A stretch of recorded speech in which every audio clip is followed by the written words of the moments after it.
Em março, o coronavírus provocou o fecho de vários estabelecimentos, incluindo os lares. O isolamento social passou a fazer parte do dia-a-dia e os idosos ficaram sem visitas.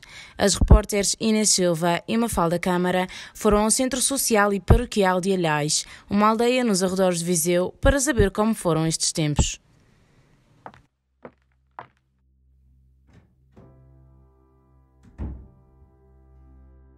Estamos em Alhais, uma aldeia em Vila Nova de Paiva, na zona centro de Portugal.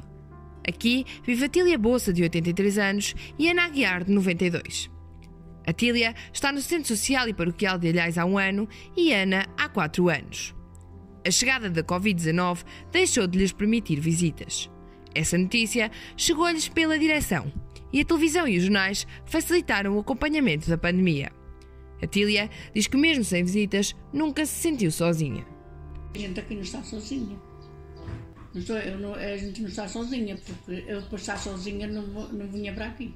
Elas estão sempre, estamos sempre a falar, umas de um lado, outras do outro, uma pessoa, onde vai. Dando sempre a língua. Apesar do lar ter fechado portas, as chamadas pelo telemóvel são vistas como uma maneira de estar mais perto da família. Meus filhos estão-me a telefonar a toda a hora, o que é que eu mais quero? A vida, tenho 2 filhas na França, eu só tenho tenho um rapaz na Inglaterra e tenho uma filha na Suíça. Estão-me a telefonar a toda a hora, todos os dias tenho telefones deles, o que é que eu mais quero? Entre os utentes do lar, houve vários tipos de reação. No entanto, todos os utentes se mostraram positivos e prontos a ajudar para evitar a chegada do vírus. Para além deles, também as funcionárias, como Dulce Mota, tiveram que se adaptar a uma nova forma de trabalhar. Temos que trabalhar sempre com as máscaras, temos que ter sempre as luvas, temos que estar sempre a desinfetar as mãos. Por exemplo, a minha agora vem da casa de banho, tive que já limpar as mãos, descartar as luvas, tive que pôr estas lavadinhas, desinfetar as mãos, ter sempre cuidado. E olha, agora temos esquecido de uma coisa, da touca. Tirei há bocadinho, também temos a touca. O apoio domiciliário também, nós temos que sair com aquelas batas, temos que sair com a viseira e temos que ter o calçado para ir para fora, porque este é daqui, o que é para fora é para fora. E desta porta para dentro ninguém entra, se houver encomendas ficam fora, tem que ficar aqui um quanto tempo, depois só são abertas ao outro dia. Sempre os cuidados, isto a doutora foi 100%, estar sempre a explicar tudo ao pormenor, tudo muito certinho, que é para nosso bem e para bem deles. Fora o uso de máscaras, luvas descartáveis e até toucas, existiram outras medidas implementadas pela diretora técnica Ruth Pascoal. Inicialmente, quando fomos confrontados com a gravidade da situação, a primeira coisa que fizemos foi encerrar o centro de dia. Portanto, nós acompanhamos idosos em ERP, SAD e centro de dia. Os nossos utentes de centro de dia tiveram que recolher às suas habitações, aos seus familiares, e o apoio que passou a ser prestado foi nos domicílios, ou seja, acabamos por transformar o apoio de dia no apoio domiciliário, levávamos as refeições, fazíamos o apoio da higiene e a higiene habitacional e começamos a fazer muito mais trabalho de exterior. Isolamos o contacto com o exterior para os nossos utentes de ERP, os nossos utentes de lar. A partir do momento em que recebemos as diretrizes da Direção-Geral de Saúde e também da Segurança Social, não mais tivemos visitas. Tivemos que dividir as equipas em 2, começamos a trabalhar em espelho, ter uma equipa a trabalhar no lar e outra em casa, de prevenção, para o caso de termos algum problema e termos que chamar a equipa numa eventualidade. E estamos neste momento há cerca de 2 meses e meio, mais ou menos, a trabalhar 7 dias por semana, 12 horas. As nossas equipas fazem 7 dias seguidos, 12 horas, o que é muito forte, é muito pesado. Mas isso também traz os seus frutos, ou seja, nós sabemos que aquela equipa entra à segunda-feira, sai ao domingo, e são sempre as mesmas funcionárias que contactam com os mesmos utentes. Se acontecer alguma coisa, é ali que vai passar a situação, ou seja, teremos obviamente que alterar, chamar o pessoal que está de prevenção em casa e substituir. Não foram só os funcionários e as visitas que tiveram que se adaptar, mas também os fornecedores e outros contactos externos. Suspendemos qualquer outro contacto com fornecedores e entradas de outros tipos de fornecimento. Pensamos também a usar máscaras, fazer toda a higienização do pessoal que entra, medimos a temperatura, todas nós medimos a temperatura à entrada e à saída do turno, temos roupa que usamos dentro da instituição e que trocamos quando vamos para casa. Até muitas das nossas funcionárias tomam banho na instituição também para deixar ficar qualquer situação que possam ter, e temos estes cuidados todos, seja a nível de troca de calçado, ou a higienização das mãos e a utilização das luvas. O contacto com os idosos também é diferente, embora não possa ser feito como muitas vezes as pessoas dizem, o mínimo contacto possível, algum distanciamento. No tratamento com um idoso isso não pode existir. Se eu vou dar banho a um idoso, eu tenho obviamente que me aproximar dele. Se eu vou alimentar, tenho que estar próxima dele. Se eu o quero apoiar e dar uma palavra de conforto, eu tenho que me aproximar dele. Pronto, vamos gerindo assim. É difícil, mas consegue-se.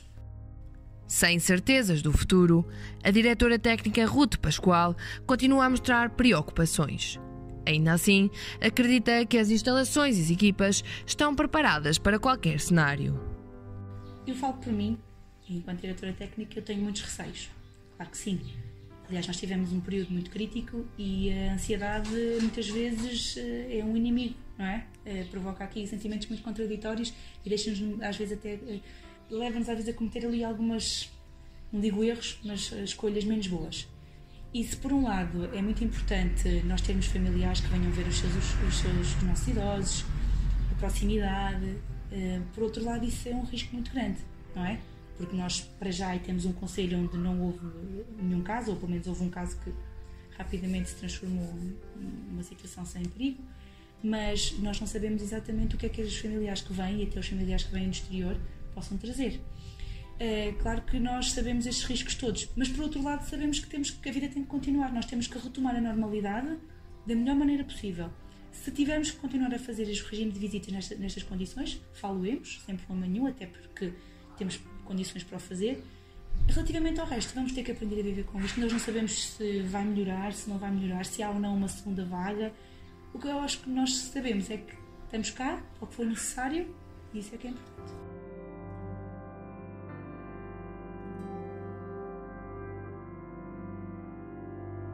O isolamento social pode levar as várias faixas etárias a desenvolver doenças mentais. Leandra Cordeiro, professora e psicóloga, explica que os idosos acabam por ser os mais afetados.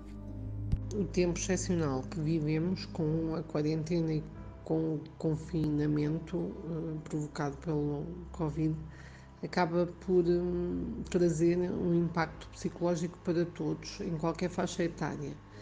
Sendo os idosos o grupo de maior risco, claro que tem um impacto maior, até porque não nos podemos esquecer que são os idosos que se calhar ficam mais longe do acesso à tecnologia e isso provoca maior isolamento, quer no contacto da sua própria rede, quer no acesso à informação.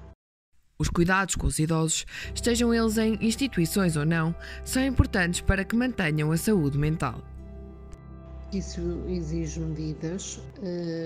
Se calhar é mais fácil implementá-las nos idosos institucionalizados com programas de qualidade específicos para poder articular recursos e disponibilizá-los de maneira a que eles mantenham o contacto com os familiares, com a sua rede afetiva e com programas direcionados mesmo dentro da instituição que de alguma forma minimize o impacto do confinamento.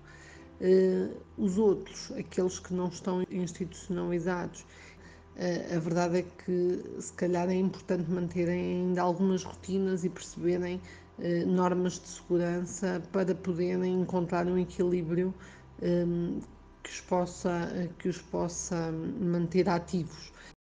Ana pediu-nos para deixar uma mensagem especial. Cuidado por saírem cá para fora, para a rua agora, neste tempo, mas eu gostava que saíssem e que viessem visitar a gente. Os lares começaram a permitir as visitas de familiares a partir do dia 18 de maio, com marcação prévia. Ainda assim, as medidas de prevenção são muitas. Afinal, não há datas para o fim da pandemia.